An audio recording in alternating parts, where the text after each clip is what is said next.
교육부장 목사님의 지도를 받으며 한 달 전부터 우리 82명의 입력원 동역자들이 매일 기도 제목을 공유하며 이번 교사강습회를 위하여 준비할 수 있도록 인도하여 주신 주님께 감사를 드립니다. 주님의 은혜로 오늘 첫날 첫 시간부터 예정된 시간에 시작하게 하시고 시간마다 은혜 주시고 또한 주님의 영광을 일할 수 있도록 결심할 수 있도록 인도하여 주심을 감사드립니다. 아버지 하나님, 그동안 우리 교단 산하에 많은 도회들 교사 강습회에 강사로 세워주시고 귀한 말씀으로 교사들에게 많은 은혜를 끼치신 송태근 목사님을 강사로 모시고 솔로몬의 지혜에 나타난 다음 세대라는 말씀을 선포하게 하심을 감사드립니다. 목사님께 성령의 두루마기를 입혀주시고 성령 충만을 더하여 주셔서 준비하신 모든 말씀을 선포하실 수 있도록 성령님 인도하여 주시옵소서. 이 시간 듣는 모든 주님의 백성들 마음문을 활짝 열고 사모하는 마음으로 잘 듣고 은혜 받고 능력을 더 있게 하여 주셔서 우리 주님께서 여러 비유와 또한 사물을 통하여 쉽게 천국과 주님께서 하나님이신 것을 가르쳐 주신 것처럼 섬기는 교회에서 주일학교 학생들을 쉽게 잘 가르쳐서 우리 다음 세대들이 변화되어 훗날에 이번 성경학교 주제처럼 나라와 교회를 세우는 주역들이 될 수 있도록 이들이 또한 비전을 품고 성장하는 여름 성경학교와 수련회가 될 수 있도록 인도하여 주시옵소서. 우리 수고하시는 교사들은 5달란트 받은 종처럼 열매를 많이 맺고 주님께 칭찬받는 충성된 일꾼들이 될 수 있도록 은혜를 더하여 주시옵소서. 전능하신 아버지 하나님, 이번 교사 강습회를 준비하고 진행하면서 헌신하는 우리 수도노회 주일학교연합회 회장을 중심으로 모든 임직원들이 정말 이번 기간 동안 구원받은 감격과 기쁨으로 강습회 마칠 때까지 모든 교사들을 잘 섬기며 감당할 수 있도록 은혜를 베풀어 주시옵소서. 그래서 이번 강습회 기간이 가나안 혼인잔치처럼 시간이 갈수록 은혜가 풍성하고 기쁨이 넘치는 천국잔치가 되게 하여 주시옵소서. 또 우리 강습회에 참여하고자 남은 이 일 동안에도 열심을 내서 오고 가는 우리 선생님들 구름기둥과 불기둥의 은혜로 인도하여 주시고 우리 장소를 제공하고 기쁨으로 섬기시는 우리 왕십리교회 위에도 풍성한 은혜와 하늘의 신령한 복이 충만케 하여 주시옵소서. 이 시간 어린이를 천국 모델로 세워주시고 안고 축복해 주신 예수님 이름으로 기도드리옵나이다. 아멘.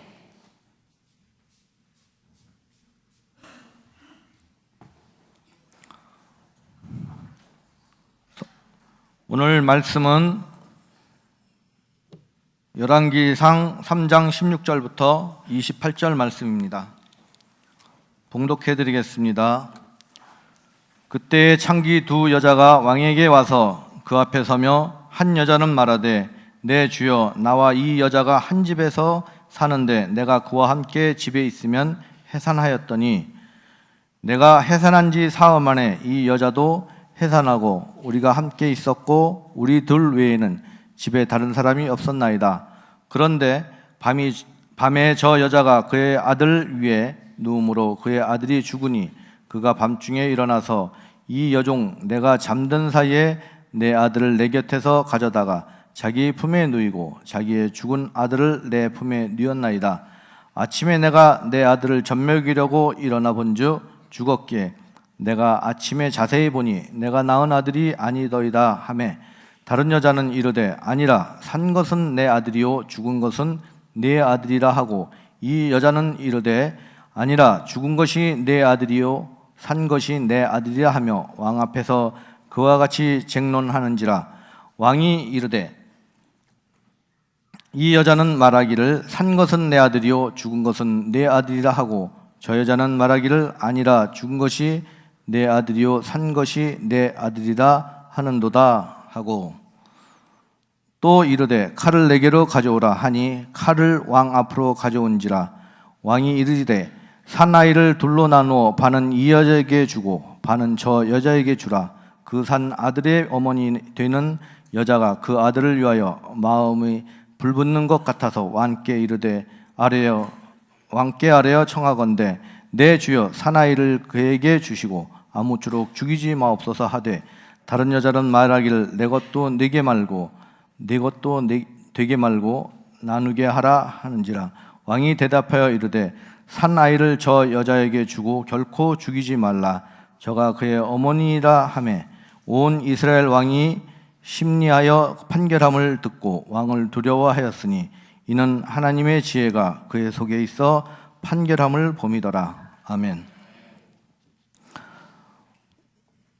삼일교회를 심호하시는 송태근 목사님께서 솔로몬의 지혜에 나타난 다음 세대라는 제목으로 이 시간 우리들에게 좋은 말씀을 해주실 때 많은 은혜 받으시기 바랍니다. 강사님 나오실 때 박수로 환영해 주시기 바랍니다.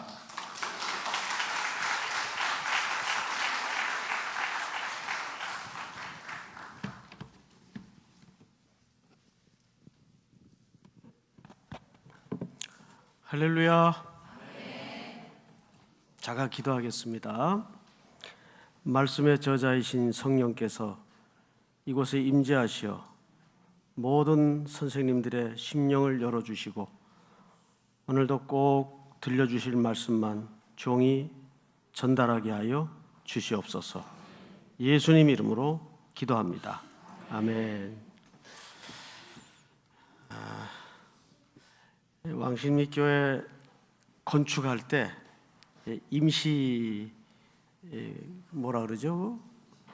임시 건물 거기서 제가 마지막 부흥회를 했던 걸로 기억이 되는데 5년 만에, 그게 벌써 5년 됐다 그러네요. 오다 보니까 5년 만에 와 보니까 아, 교인들이 참 고생 많이 했겠구나.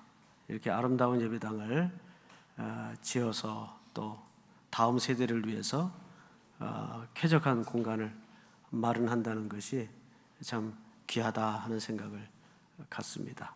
이건 건축해본 분들만 알아요. 우리 하나님께 한번 영광의 박수를 올려드리겠습니다. 그리고 이렇게 공간을 우리 공동체에 열어 섬긴다는 것이 사실 쉬운 일이 아닙니다. 많은 분들 또 수고와 헌신이 얹어져야 이런 또 연합사업도 가능한 일이거든요. 그런 의미에서 우리 왕십리교회가 더 신실하게 쓰임받기를 축복합니다. 저도 뭐 저녁 일정이 너무너무 바빠가지고 지금 식사 자리에서 겨우 빠져나와서 막 이제 허겁지겁 오느라고 좀 숨도 못 고르고 지금 올라왔습니다. 몇 개 좀 이렇게 PPT를 봐가면서 설명을 드리고 오늘 본문은 한 남은 30분 동안 여러분들과 좀 집중적으로 결론처럼 이야기하고 제 시간을 마칠까 합니다. 첫 페이지를 좀 띄워주실까요? 첫 페이지. 저 그림이 아닌데 저 건물은 저희 교회 그 상단 윗부분 건물이고 저 그림은 제목이 뭐라고 돼 있죠? 이 강의는 사실 제가 우리 총회 교육부 주관으로 하는 세미나에서 좀 발제했던 내용인데 외부에서는 처음으로 소개하는 내용이니까 아무래도 주관적인 시각이 들어갈 수밖에 없어서 좀 여러분들 시선에서는 갸우뚱한 시선도 분명 있을 겁니다. 왜냐하면 이것이 제가 우리 교육 현장에서 고민한 내용들이었기 때문에 좀 주관적일 수 있어요. 그걸 감안하고 청취하시면 좋을 것 같습니다. 다음 페이지를 좀 넘겨주실까요? 시그모이드 곡선이라 그러죠? 이것은 사실 기독교 용어는 아니에요. S라인입니다. 그죠? S라인인데 지금 그 점선을 중심으로 맨 아래 칸이 A 지점이죠. A 지점에서 이제 B로 쭉 올라갑니다. 한국 교회가 지난 세월 동안은 이런 곡선의 상승세를 타고 있었어요. 그러다가 천정을 딱 치면서 C 부분에 와서는 어떻습니까? 이제 바로 수평선으로 쭉 나가는 지점에 지금 와 있어요. 그래서 이건 기업 용어인데 어디에서 다시 S라인을 쳐줘야 옳았을까요? B 지점이에요. 한창 절정을 향해 갈 때 잘 되고 있다. 뭐 이 정도면 다른 대안 뭐 딱히 고민할 필요 있겠는가? 이렇게 안일한 생각을 갖다 보면 C 지점을 맞이할 수밖에 없는 거죠. 그래서 보통 시그모이드 곡선이라고 할 때는 어느 공동체나 어느 사안이나 상승하는 클라이막스 부분이 있어요. 근데 그때 미래를 내다보는 공동체는 그때 새로운 포맷으로 쳐줘야 되는데 한국교회는 B 지점에서 그 새로운 스타트 라인을 놓쳐버렸어요. 그래서 지금은 소위 이제 골든 타임이라 그러는데 죄송하지만 골든 타임도 놓쳤습니다. 지금 그나마 한국교회가 꼭 교육의 문제만이 아니라 성인 숫자가 그렁저렁 유지하고 있는 것은 현재 당대 목회자들이 목회를 잘해서가 아니에요. 우리 꼭 40년 전으로 한번 거슬러 올라가 보십시다. 40년 전이면 제가 20대 초반일 때인데 제가 1956년생이에요. 그러면 견적이 나오죠? 예, 60 벌써 중반에 접어들었단 말이에요. 그러니까 한 40, 50년 전에 제가 주일학교, 중고등학교 다닐 때는 성도 구성비가 어땠는가 하면 본당에 100명 앉아 있으면 한국교회는 아무리 가난하고 어렵고 옹색한 교회였을지라도 반드시 교육관을 가지고 있었어요. 기억나시죠? 그 교육관에 꼭 본당에 3배, 4배, 5배 이를 정도로 바글바글했어요.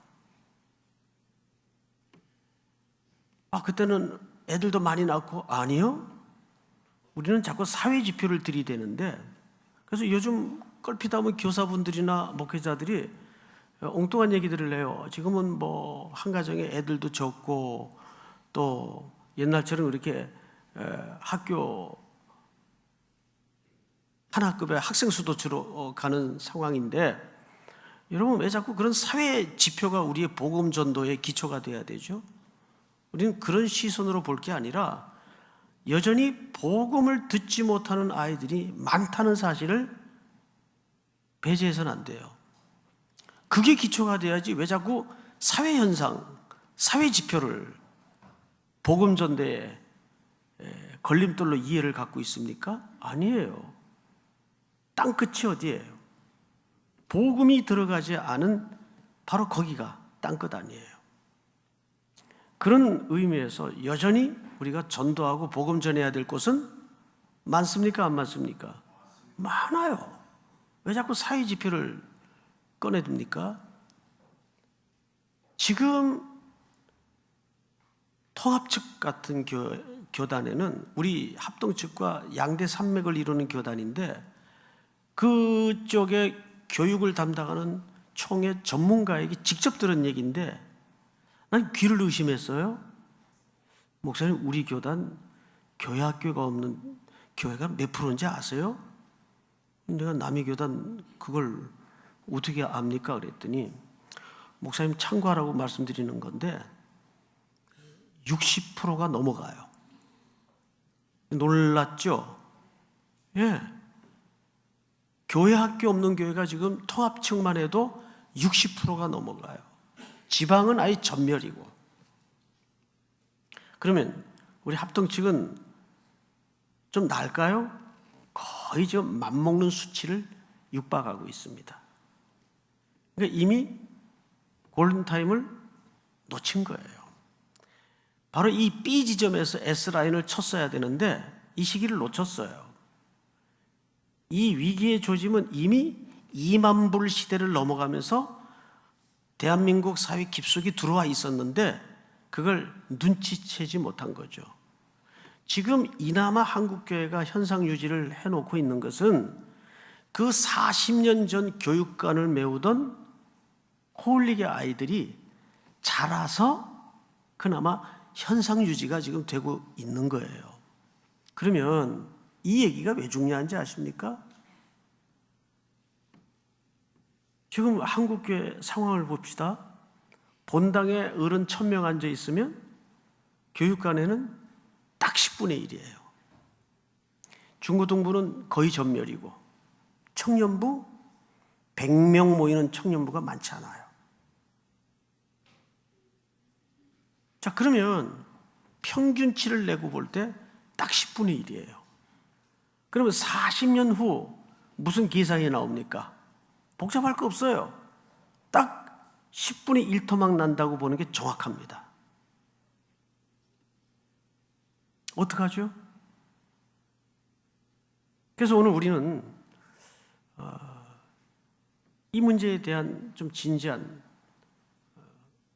거대 담론이라고까지 할 거는 없고 좀 현실적인 고민을 몇 가지 여러분들과 해볼 필요가 있어요. 다음 페이지를 좀 넘겨주실까요? 이제 이미 4차 혁명은 들어와 있어요. 여러분 몇 년 전 이세돌 씨와 알파고의 바둑 게임은 세계적인 사건이었죠. 지금은 못 이깁니다. 그때는 어쨌든 이세돌 씨가 한 판을 이겼어요. 인공지능은 가공할 만큼 급속도로 발전을 해요. 그래서 4차 산업혁명이라는 게 도대체 뭐냐에 대해서 좀 우리 선생님들이 이해를 가질 필요가 있는데 거기에 물론 전문가도 계시겠지만 좀 쉽게 설명을 드리자면 영상 하나를 좀 보겠습니다. 제가 너무 길면 중간에서 좀 끊을 수도 있으니까 영상을 좀 틀어주세요.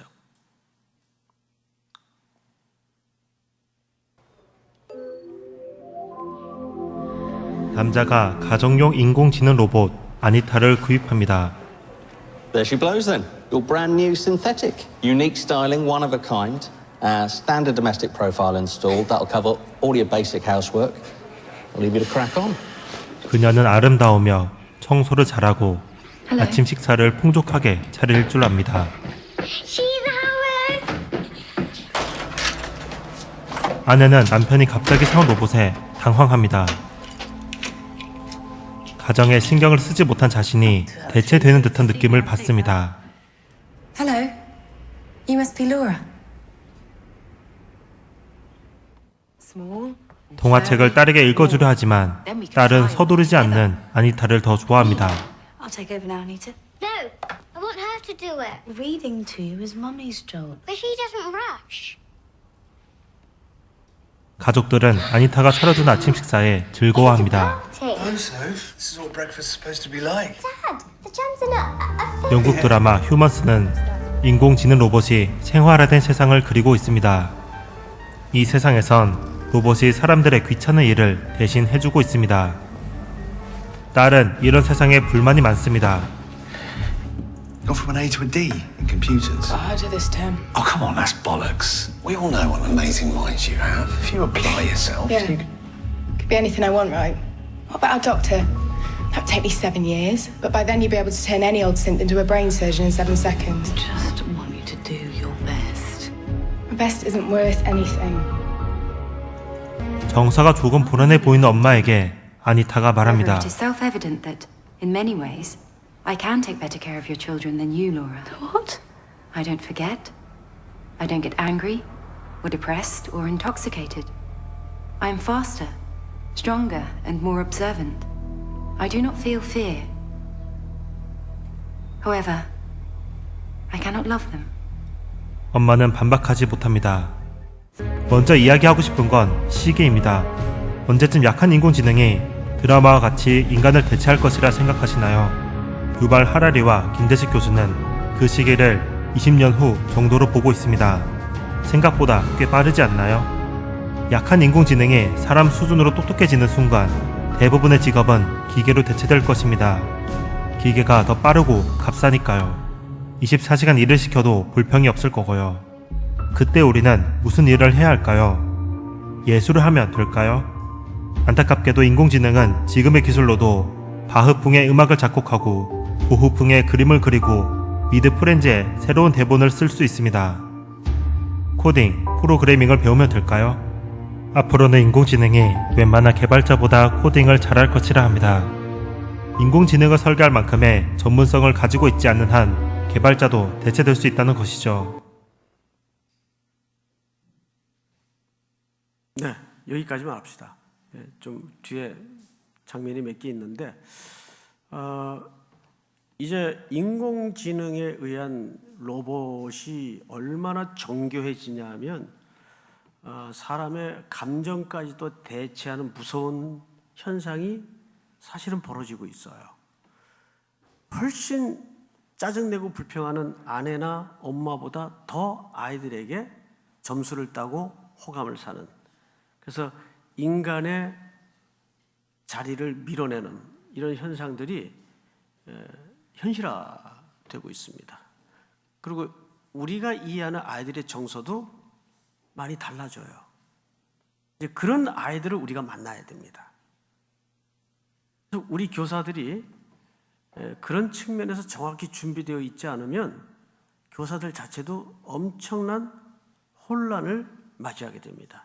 그래서 4차 산업혁명이라는 건 무슨 뜻인가 하면 정보, 통신, 기술의 융합으로 이루어낸 새로운 산업의 혁명 시대를 말한다. 이 혁명은 인공지능, 로봇공학 등을 통한 기술 혁신을 목표로 한다. 그러니까 앞으로는 우리가 상상할 수 없는, 벌써 여러분 그 보도에도 보셨지만 이제 우주 여행 시대가 열렸어요. 이미, 그죠? 예, 전혀 상상할 수 없는 세상이 이미 깊숙이 들어와 있단 말이죠. 2020년 어린이 없는 교회 현실로 다가오나, 이거 어느 기사인데 좀 스킵하고 지나가십시다. 교회 학교가 없다. 교계 그 주일학교 보고서 발표한 내용입니다. 혹시 이 장면이 그 다음 페이지를 좀 띄워주실까요? 다음. 예. 사람들이 꽉 들어찼네요. 이 장면이 무슨 장면인지 아세요? 이게 입시 설명회입니다.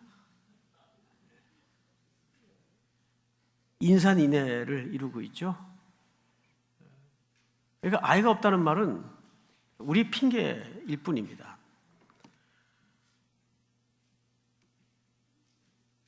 시간이 많이 없으니까 좀 지나가도록 하십시다.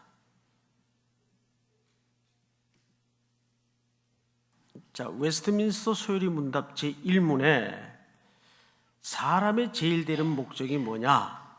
이게 제1문이에요. 하나님을 영화롭게 하는 것과 영원토록 그를 즐거워하는 것이다. 이것이 소요리 문답 1문의 질문과 답변입니다. 자, 여러분 이제 저는 남은 짧은 시간을 통해서 여러분들과 열왕기상의 이 솔로몬의 지혜가 왜 다음 세대라는 주제와 맞물려야 하는가에 대한 좀 의아심이 있을 텐데 오늘 본문을 중심으로 해서 살펴보면서 말씀을 마치도록 그렇게 하겠습니다. 자, 이 이야기는 너무 익숙한 잘 알려진 이야기이기 때문에 여러분들이 주일학교에서도 많이 아이들에게 가르쳤을 거예요. 그러다 보니까 잘 안다는 이유 때문에, 익숙하다는 이유 때문에 만큼 본문에 대한 곡해나 오해를 갖는 경우도 또한 얼마나 많은지 알 수가 없어요. 이런 생각을 해보지 않겠어요? 왜 갑자기 아이의 이야기가 이 열왕기 속에, 그것도 초입에 끼워 넣어져 있을까? 열왕기라는 책은 그 성격이 뭐죠? 말 그대로 열왕들의 기록이에요. 근데 갑자기 이 창기의 아기의 죽음의 이야기가 그 열왕기의 역사와 무슨 관련이 있을까? 그거를 우리가 좀 유심히 살펴볼 텐데, 보통 솔로몬 하면 여러분들 머릿속에 제일 먼저 떠오르는 첫 번째 이미지가 뭐예요? 예, 지혜. 여기도 지혜라는 말이 등장을 해요. 그래서 우리가 보통 이 본문을 이렇게 해석을 하거나 이해를 했죠. 사건의 개요는 굉장히 간단해요. 어느 한 집에 두 창기가 살고 있었는데 3일 간격으로 아이를 낳아요. 아침에 일어나 보니까 한 여인의 품에 자고 있던 아이가 죽어 있어요. 뭐 잠버릇이 얼마나 고약했는지 모르겠는데 약간 깔아뭉갰는지 어쨌든 아이가 죽어 있어요. 근데 이 여자가 못된 마음을 가지고 자기 동료 품에 자고 있던 아이와 슬그머니 바꿔치기를 합니다. 그 여인이 일어나서 아이 젖을 물리려고 보니까 아이가 죽어 있어요. 근데 더 자세히 보니까 내 아이가 아니에요. 아무리 갓난쟁이라도 자기 자녀를 못 알아볼 엄마가 세상에 어디 있겠어요. 내 아이가 아니에요. 보니까 저 동료 여인의 품에 자기 아이가 안겨져 있는 걸 보고 당연히 시비가 일어났겠죠. 돌려다오. 아니다, 이건 내 거다. 여러분, 그때 무슨 DNA 검사가 가능했겠어요? 무슨 혈흔 검사가 가능했겠어요? 첨예하게 부딪힙니다. 자, 이게 지금 누구에게까지 올라가 있어요? 예, 이게 창기의 사건이 왕에게까지 올라갔다는 것은 무슨 뜻입니까? 이 문제가 그만큼 난해한 문제였다 그 말이에요. 왕도 아무리 지혜가 있지만 들어보니까 이처럼 황당한 사건이 또 없어요.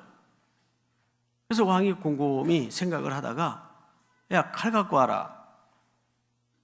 그래서 칼을 가져와서 아이를 갈라 반으로 나누어서 싸우지 말고 똑같이 놀아가지라는 거예요.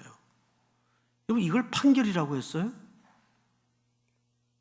그러자 이때 그 아이의 생모가 달려듭니다. 내가 이 아이를 포기할 테니 이 아이의 생명만은 살려주십시오. 그래서 아이를 포기합니다. 그 포기하는 여인의 모습을 보고 솔로몬이 생모인 줄 알아채고 아기를 저 생모에게 돌려줄 것을 명령하죠. 자, 도대체 이 이야기가 첫째는 왜 열왕기의 이야기 초입에 들어가 있으며 이 이야기는 정말 솔로몬의 지혜를 드러내는 이야기일까? 여러분, 성경은 어디를 찔러대도 사람의 비범함이나 사람의 탁월함을 증명하기 위해서 쓰여진 기록은 없어요. 이거는 솔로몬의 비범함이나 솔로몬의 탁월함을 위해서 기록한 스토리가 아니에요. 조금은 다른 시각이 있습니다. 우리 그 부분을 좀 볼 텐데, 자, 솔로몬은 세 가지를 깹니다. 신명기 17장에 보면 하나님께서 이런 명령을 하시죠. 너희들이 가나안 땅에 들어가거든 반드시 어느 지점에선 왕을 요구하는 일이 일어날 것이다. 그때 부득불 그 왕을 요구하는 일들을 허락하게 될 텐데, 받아들일 텐데, 그때 반드시 세 가지를 금지하도록 해라. 첫 번째, 은금을 많이 두지 말 것. 둘째, 여인을 많이 두지 말 것. 셋째, 말을, 병마 많이 두지 말 것. 이 세 가지를 금하고 한 가지를 명령했어요. 한 가지는 뭐죠? 하나님의 말씀을 등사하여 늘 왕의 곁에 두고 외워 들리라 그랬어요. 세 가지를 금하고 한 가지를 명령했어요. 그런데 이게 누구 때에 다 깨집니까? 솔로몬 때에 다 깨집니다. 그 스바 여왕이 멀리서까지 이 지혜의 소문을 듣고 찾아와서 휘둥그레 놀랬던 것은 뭐죠? 계단이 다 금이에요. 지천에 금이 깔렸어요. 심지어는 하다 못해서 무엇도 금으로 만들었죠? 방패. 금방패가 거기서 나와요. 방패는 뭐 하는 데 쓰는 겁니까? 이건 전쟁하는 데 쓰는 거예요. 금이 얼마나 많았든지 그 방패마저도 금으로 만들어요. 그리고 계단에 전부 금은보석으로 깔아요. 두 번째, 여인이 몇이에요? 1000명. 이름이나 알았는지 모르겠어요. 근데 거기 이렇게 구분을 하고 있죠.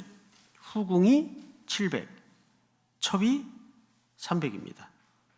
이 두 종류의 신분은 달라요. 후궁은 왕의 혈통들만 앉을 수 있는 자리예요. 그러면 솔로몬이 수많은 이방 여인들을 데려다 놨다는 뜻입니다. 그리고 솔로몬이 왕위에 앉자마자 첫 번째 아내를 어디서 데려옵니까? 3장 1절을 보세요. 제가 읽습니다. 솔로몬이 애굽의 왕 바로와 더불어 혼인 관계를 맺어 그의 딸을 맞이하고 다윗성에 데려다 두고 자기의 왕궁과 여호와의 성전과 예루살렘 주위의 성의 공사가 끝나기를 기다리니라. 여러분, 솔로몬의 아내가 누굽니까? 바로의 딸이에요. 당시 결혼이라는 것은, 왕실의 결혼이라는 것은 사랑이 기초된 결혼이 아니에요. 말 그대로 정략 결혼이에요. 당시 최고의 나라는 어디였습니까? 바로였어요. 애굽이었어요. 이게 무슨 뜻이죠? 마땅히 솔로몬은 어느 나라 왕입니까? 이스라엘은 누가 보호하고 누가 먹이고 누가 지키는 나라이어야 옳았을까요? 하나님이 지키고 먹이시고 보호하시는 나라예요. 그런데 애굽의 바로의 딸을 아내로 맞았다는 것은 무슨 뜻입니까? 나라의 안위를 누구에게 의존하고 싶은, 애굽에게 의존해 온 거죠. 그리고 그 여인이, 바로의 공주가 시집을 올 때는 혼자 옵니까? 섬기던 신을 같이 데려와요. 그래서 그때부터 이미 이스라엘은 혼합 종교로 바뀌어갑니다. 그거를 촉발시키는 인물이 누구예요? 솔로몬이에요. 그리고 서서히 이스라엘은 애굽화 되어가요. 거기에 더 기름을 끼얹어서 후궁이 이방 나라에서 700명이 들어와요. 그럼 그 여인들이 들어올 때 맨손으로 들어옵니까? 저마다 자기들이 섬기는 신들을 다 가지고 들어와요. 심지어는 여호와의 성전에까지 우상단지들이 배치되는 끔찍한 일들이 일어나요. 그 안에 분향소가 차려지고 우상의 제단이 성소 안에 차려집니다. 이게 누구 때 다 일어난 일이죠? 솔로몬 때 팽배했던 가치관은 혼합종교, 우상숭배, 애굽화가 되어 있는 거예요. 그래서 이스라엘은 애굽의 문화와 애굽의 가치관으로 범벅이가 되어 있었어요. 여러분, 그런데 애굽의 지혜를 뭐라 그러는지 아세요? 애굽의 지혜. 이것이 이스라엘을 뒤덮고 있던 가치관이에요. 마아트라 그럽니다. 애굽의 지혜. 애굽의 지혜는 세 가지예요. 수리, 합리, 논리입니다. 솔로몬이 칼 갖고 와서 아이를 둘러 쪼개라는 말은 사실상 어느 지혜예요? 애굽의 지혜예요. 애굽의 지혜. 그리고 솔로몬은 통치 기간 내내 제일 많이 했던 게 뭔지 아세요? 건축공사였어요. 성전 짓죠? 자기 왕실 짓죠? 집무실 짓죠? 바로의 공주의 거처를 또 따로 지어요. 저 7장쯤 가면 이 건축에 대한 상세한 묘사가 나오는데 놀라운 사실이 하나 발견돼요. 이 여인의 바로 공주의 집무실의 디자인과 크기가 왕실의 디자인과 크기와 똑같습니다. 건축하시는 분들은 아시겠지만 크기와 내용은 사실상 그 건물주의 정신세계를 말하고 있는 거예요. 솔로몬의 아내가 되는 바로의 공주의 거처가 양식이 똑같아요. 그것은 뭘 얘기하고 싶은 걸까요? 그만큼 이스라엘은 애굽화되어 있다는 것을 반증하는 겁니다. 게다가 애굽에서 말을 병마용으로 어마어마하게 수입합니다. 나중엔 이 관리 비용이 많이 드니까 그걸 도로 또 팔아요. 이웃 나라에게. 이 짓을 누가 하는가 하면 솔로몬이 합니다. 게다가 통치 기간 내내 건축 공사를 끊이지 않고 하다가 그것도 모자라서 백성들을 레바논에 6개월씩 상주시킵니다. 거기서 레바논 백향목을 찍어 나르기 위해서. 그러니 백성들은 얼마나 힘겨웠을까요? 제가 레바논에 가가지고 그 솔로몬이 찍어다 날랐다는 그 산 위 해발 2,000m더라고요. 올라가 봤어요. 저는 거기 올라갔던 이유가 딱 하나예요. 솔로몬에 의해 노역을 쉬지 못했던 백성들이 얼마나 힘겹게 이 나무를 찍어 해발 2,000m 지중해 바닷가에다 뗏목을 만들어 날라서 이스라엘까지 보냈을까? 무시무시한 높이입니다. 정말 나무가 좋긴 좋더군요. 검푸른 게 쭉쭉 하늘을 향해 뻗어 있어요. 근데 신기한 게 레바논의 백향목은 보니까 열매가 다 하늘을 향해 있더라고요. 이렇게. 그거 참 신기해요. 근데 백성들을 6개월씩 거기다가 상주시켜서 건축공사를 위해 그 제목으로 쓰기 위해서 계속 찍어다 날른 겁니다.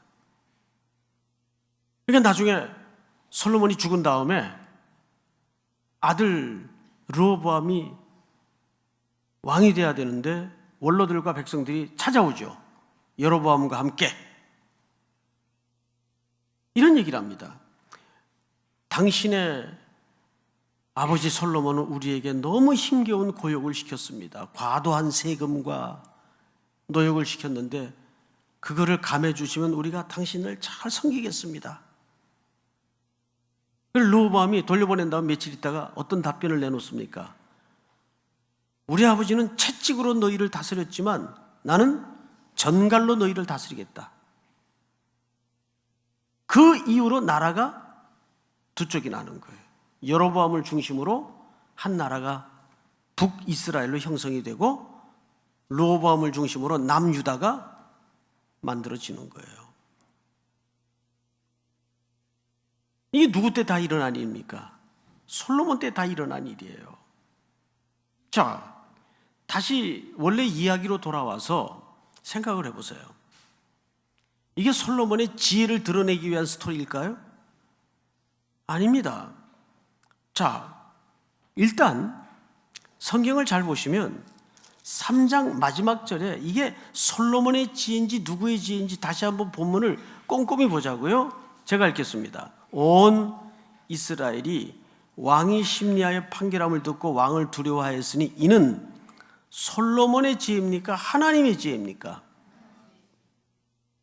정확히 하세요. 하나님의 지혜예요. 솔로몬의 그런 방식을 통해서 하나님이 그 속에 뭘 역사하신 겁니까? 지혜를 역사하신 거예요.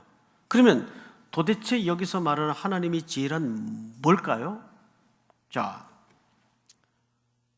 이 생모는 아기를 몇 번 잃어버립니까? 이야기 속에서 2번 잃습니다. 자, 첫 번째 언제 잃죠? 아침에 일어나 보니까 아기가 죽어 있어. 이때 한번 잃어요. 2번째 언제 잃어요? 아기를 가르라는 왕의 말도 안 되는 판결 듣자마자 달려들어서 내가 아기를 놓겠습니다. 포기하겠습니다. 자, 그러면 우리 선생님들한테 한번 여쭤볼게요. 그 아기 엄마는 아기를 덜 사랑해서 포기했나요? 왜 포기했어요? 옳지. 여러분들이 답을 잘했어요. 왜 포기했다고요? 그래야 누가 사니까? 아기가 사니까. 자, 여기에 초점이 있는 거예요. 그래야 누가 사니까? 아기가 사니까.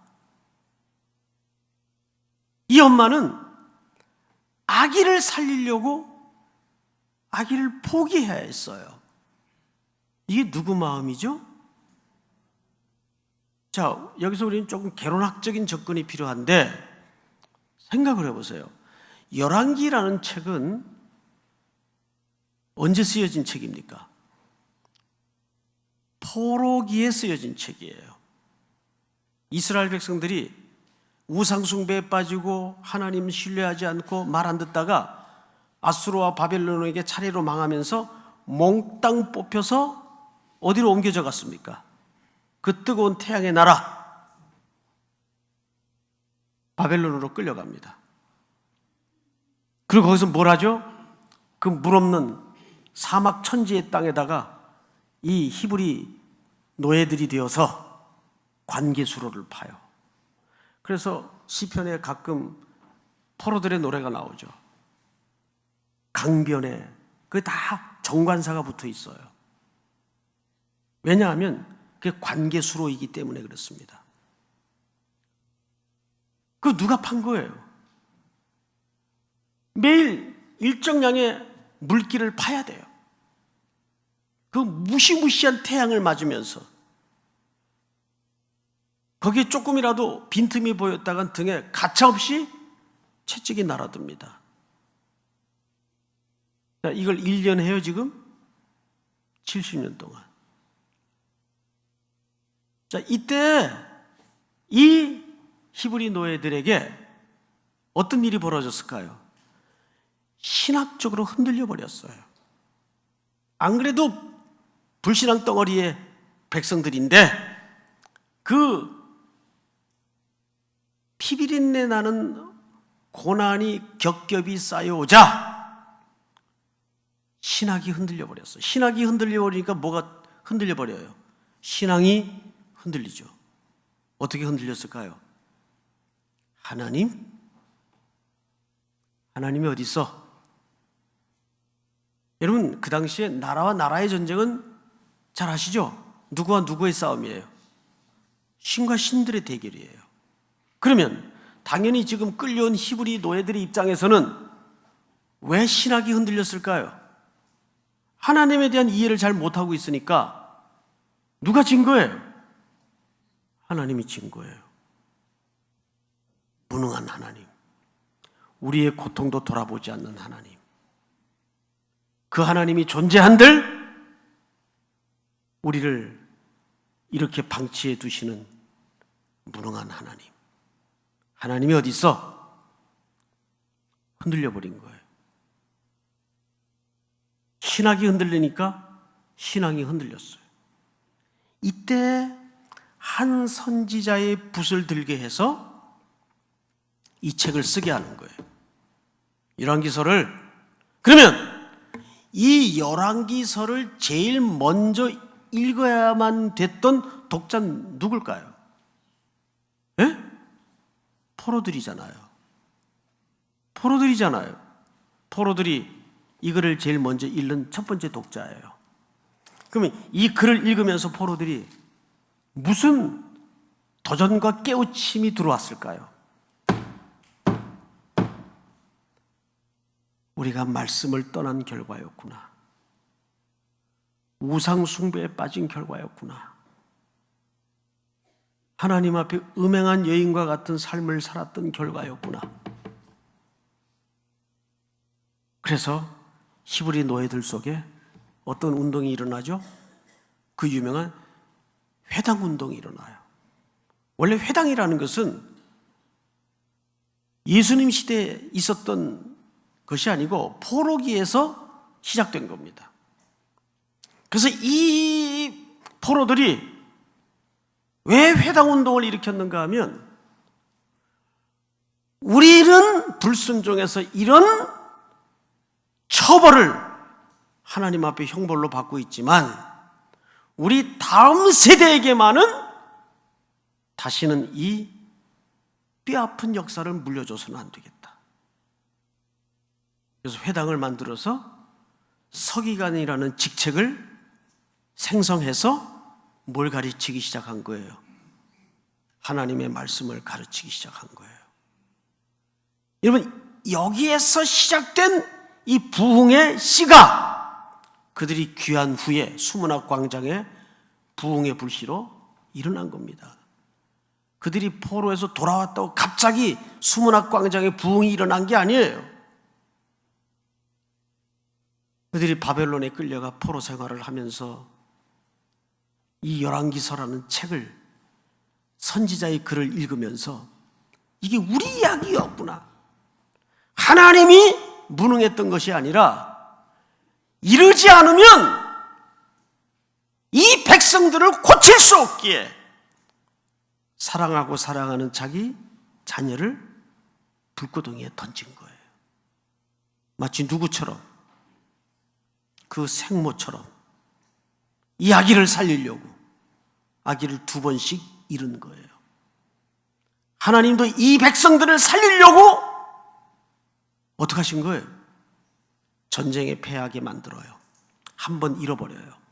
두 번째는 먼 태양의 나라 바벨론으로 끌려가게 만들어요. 몇 번 잃었어요? 정확히 2번 잃어요. 그러니까 이 아기 재판에 관한 이야기는 솔로몬의 지혜가 아니라 아기를 사랑하기에 살려야 했기에 놔버려야만 했던, 포기해야만 했던 그 어머니의 마음속에 누구의 마음을 감춰놓은 거예요? 하나님의 마음을 감춰놓은 거예요. 여기에는 어떤 곳에도 솔로몬의 비범함이나 탁월함을 드러내기 위해서 이 사건이 여기 얹어져 있는 게 아닙니다.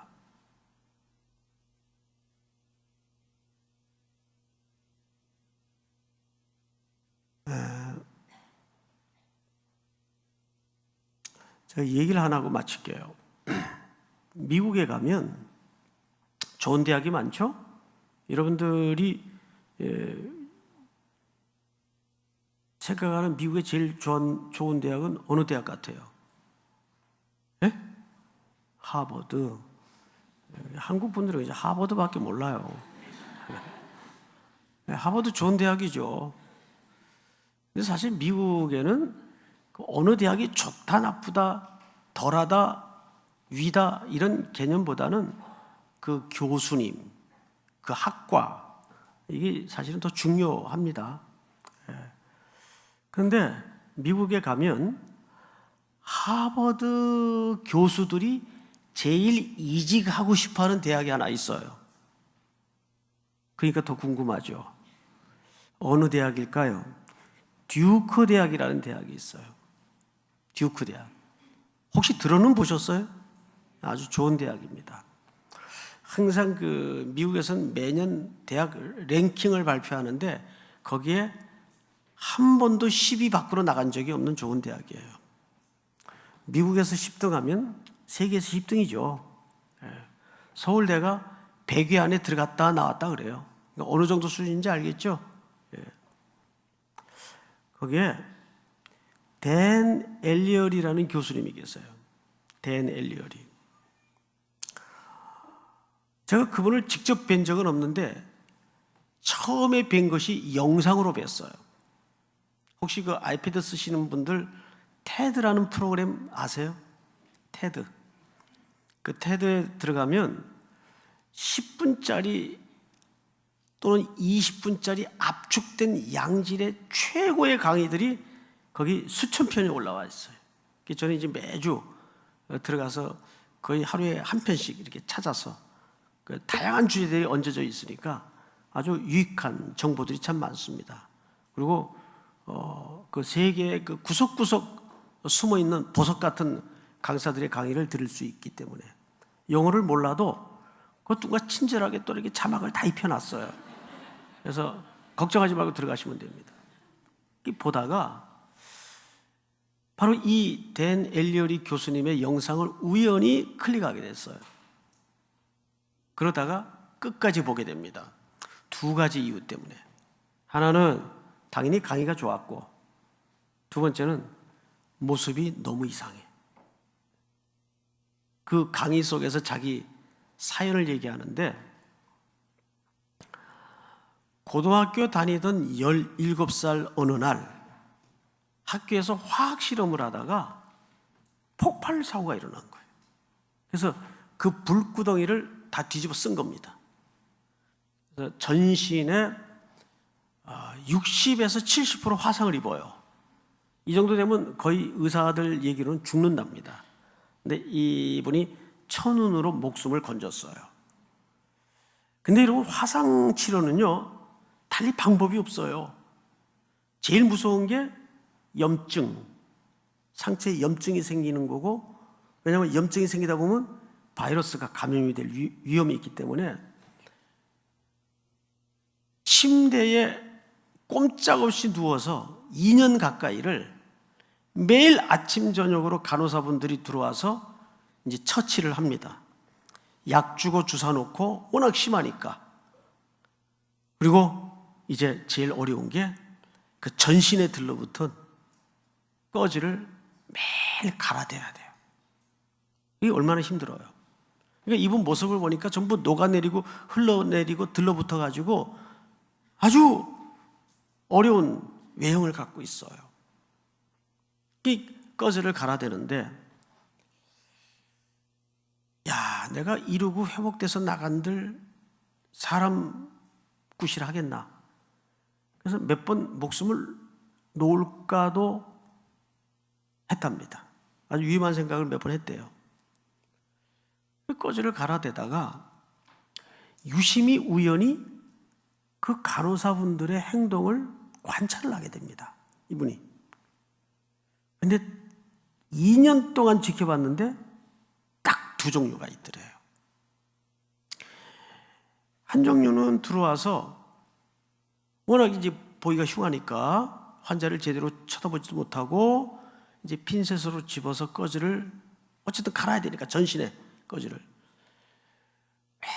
이렇게 고개를 돌려가지고 꺼지를 환자가 아플까봐 살살 천천히 떼는 거예요.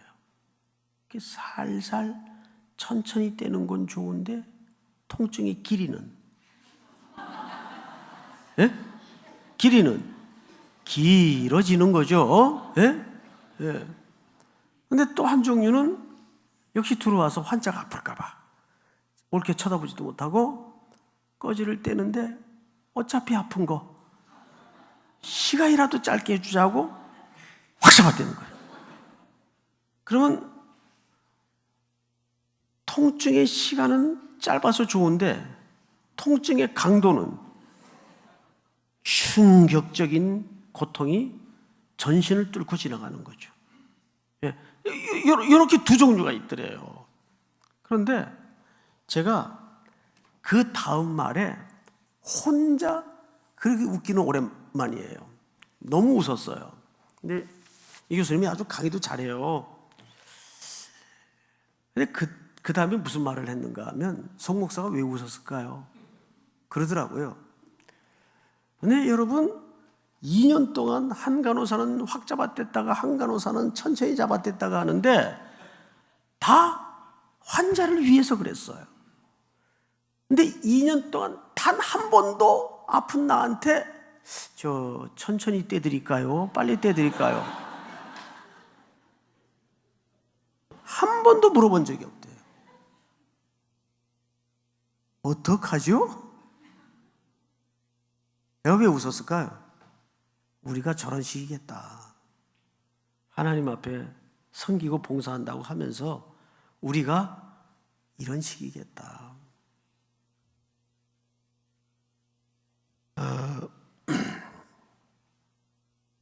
2006년도에 제가 영국을 가서 우리 총신 후배들, 제자들 이제 공부하고 있는 친구들이 많아요. 그분들 뭐 수련회를 좀 해주고 뭐 밥도 사달라 그래서 한번 갔어요.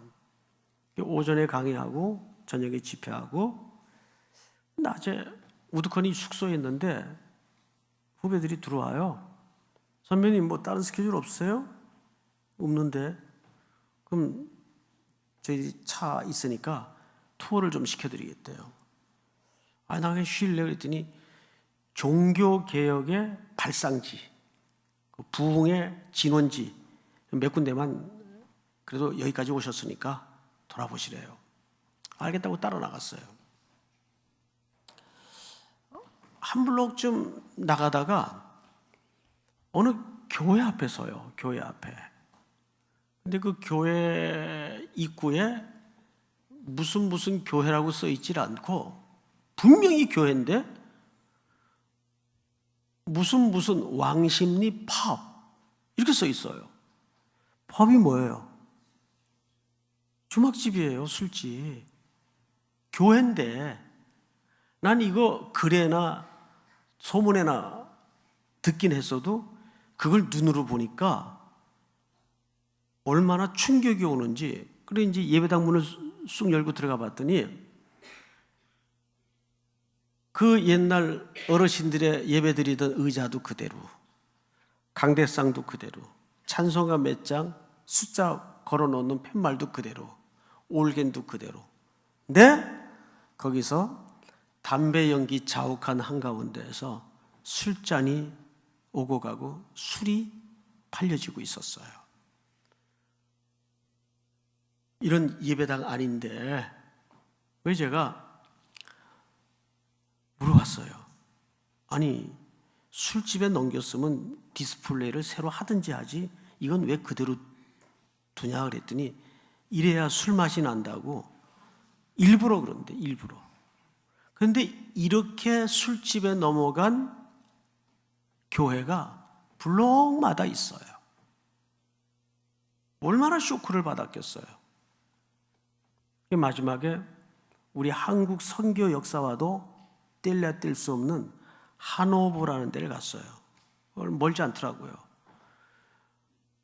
딱 도착했는데 이미 사람 손 안 댄 흔적이 얼마나 교회가 퇴락을 했는지, 그 교회는 누가 청년 시절을 보낸 교회인가 하면 대동강에 제너럴 셔먼호를 타고 들어와서 성경책 딱 한 권을 떨궈뜨리고 참수형을 당한 토마스의 자란 교회예요.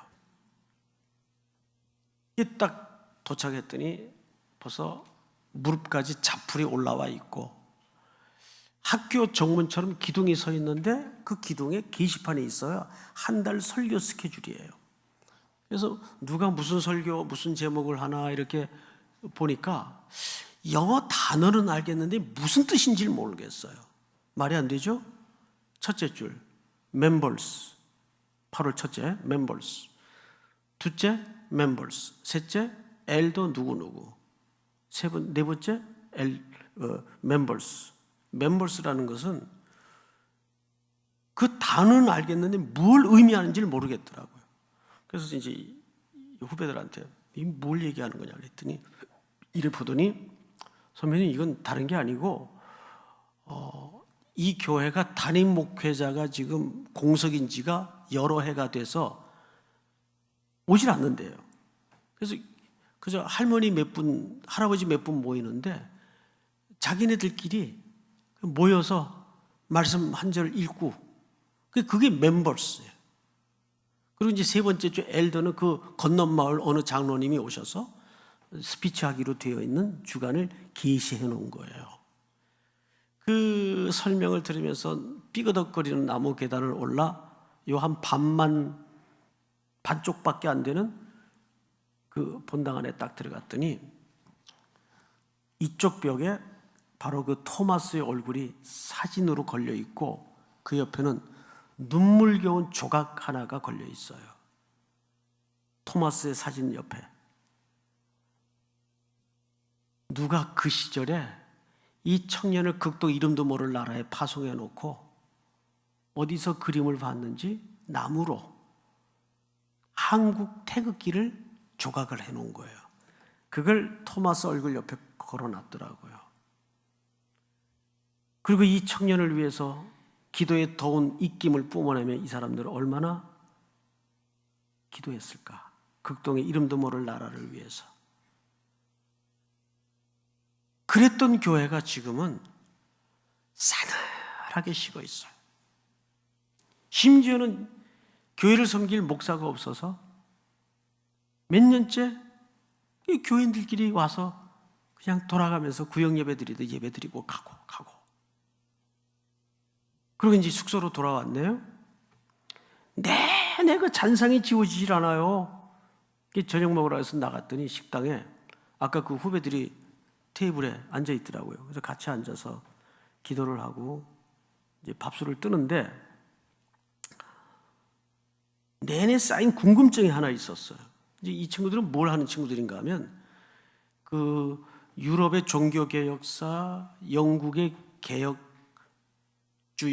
신화, 또 교회사를 전공하는 그래서 교수가 될 사람들이에요.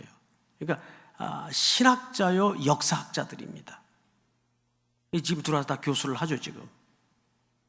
그래서 제가 그분들한테 묻고 싶은 게 있었어요. 당신들은 여기서 영국의 교회사를 공부하고 침례교회사를 공부하고 유럽의 종교개혁사를 공부하는 사람들인데 어쩌다가 유럽이 지금 영국 같은 경우에는 무슬림화되어 있어요. 거기가 선교지입니다 이제는. 어쩌다가 유럽이 이렇게 급격히 1세기 만에 몰락했다고 보는가? 이게 제가 물었던 질문이었어요. 그랬더니 희한하게 두 친구가 무슨 마치 짠 것처럼 똑같은 대답을 해요. 선배님, 그럼 물어보나 마나요? 역사의 기록을 보면 딱 두 가지래요. 이것이 하나님의 말씀이다와 여러분 이것이 하나님의 말씀일 수도 있습니다와 차이가 날까요 안 날까요? 나는 정도가 아니죠. 수많은 성경 신학자들에 의해서 말씀의 권위가 내려지는 순간부터 교회 학교는 급격히 몰락을 하면서 동시에 나타난 현상이 뭐냐면 제일 큰 침례교단서부터 각 교단마다 교회 학교 예산을 투자를 가차없이 줄여버리기 시작한 거예요. 여러분 사람이 물건을 팔아도 확신을 가지고 이것 써보니까 확실합니다. 와 한번 써보긴 해보세요. 그래서 저도 어쩐지 잘 모르겠는데 어느 쪽에 걸겠어요? 물어보나만 하죠. 아니 이것이 하나님의 말씀입니다 라고 얘기를 해도 믿을 똥 말 똥한데 이것이 하나님의 말씀일 수도 있습니다. 결국 교회사를 공부해 보면 모든 교회 몰락의 근저에는 말씀의 권위가 내려지는 순간부터예요. 지금 한국교회는 정신 차려야 되는 게 저는 우리 교단 공과책을 보다가 기절하는 줄 알았어요. 저학년 공과인데 뭐라고 되어 있는가 하면 아담과 이브 이 아담의 타락을 쭉 설명해 놓고는 뒤에 적용에다가 뭐라고 얘기를 해놨는가 하면 그러니까 배우자를 잘 만나야 된다. 초등학교 1, 2학년 그 공과 책에다가 우리 대한예수교 장로회 합동측 공과입니다. 예? 그러니까 교회 가서 현실을 물어보면 교단 공과를 안 써요. 뭐 파이디온이니 뭐 이런 공과를 쓰지. 그다음에 가인과 아벨의 주제가 그 다음에 나와요. 그걸 제가 이렇게 검토를 하다 보니까는 거기 아이들 그 헌금 봉투 만드는 그 놀이 그 오려서 붙이는 게 있더라고요. 그 적용이 뭔지 아세요? 헌금을 잘 준비하자 이렇게 해놨어요. 그리고 헌금 봉투 오려서 만드는 거 해놨더라고요. 그래서 제가 이제 저도 이렇게 일방적으로 비판만 할 자리는 아니기 때문에 그 총회 이제 담당하고 있는 분들을 공식적인 자리에서 만날 일이 있었어요. 이제 얘기를 했죠.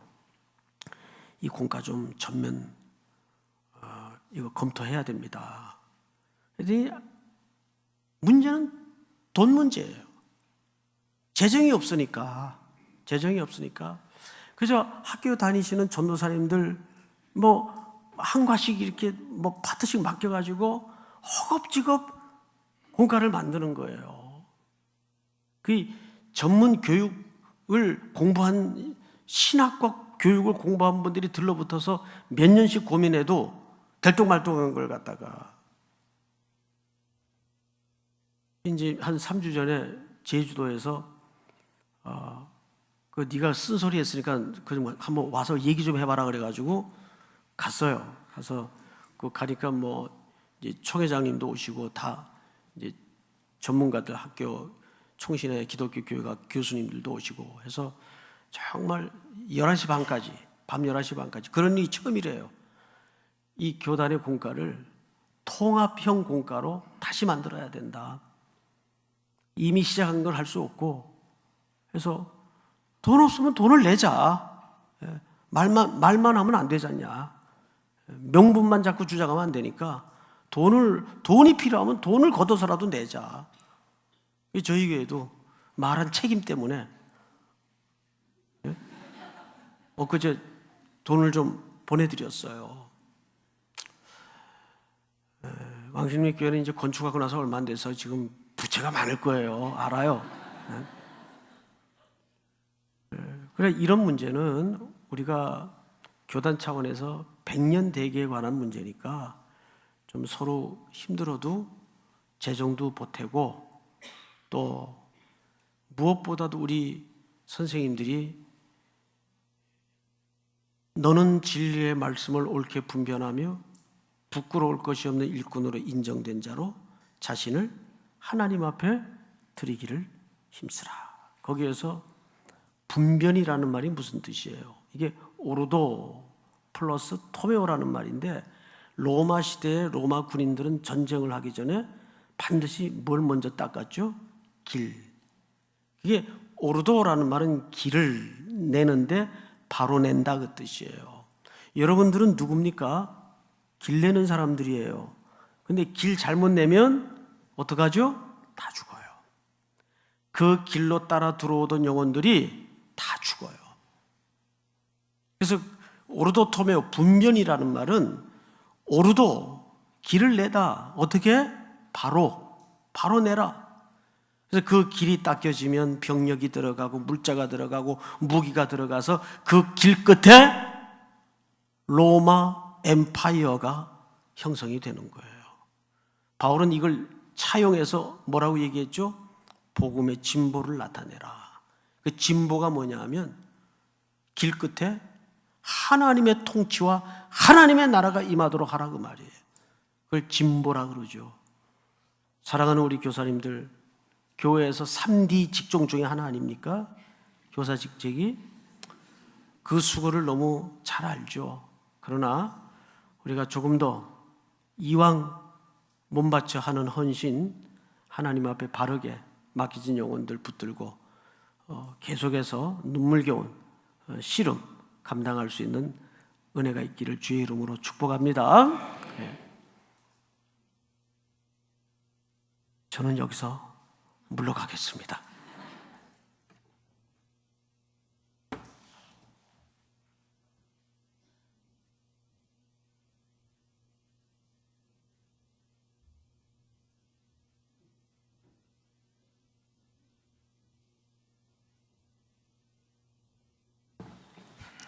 열정적인 강의를 해주신 송태근 목사님께 큰 박수를 부탁드립니다.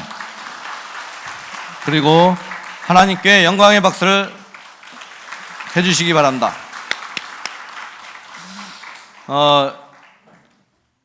주일학교연합회 총무이신 장숙현 집사님께서 광고를 해주시겠습니다.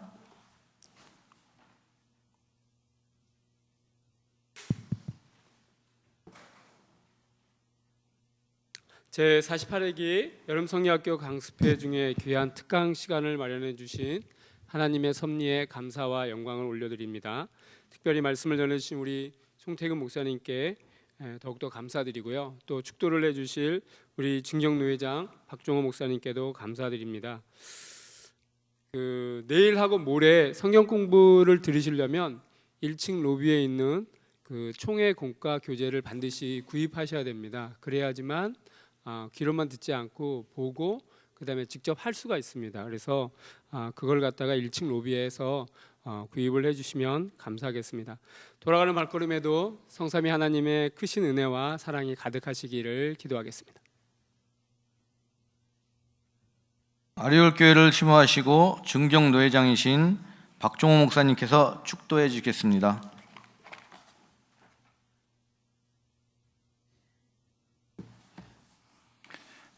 교회 머리 되시는 우리 주 예수 그리스도의 은혜와 아버지 하나님의 무궁무진하신 사랑과 성령의 감동, 감화, 교통, 인도하심을 따라 우리에게 교사 사명을 허락하셨습니다.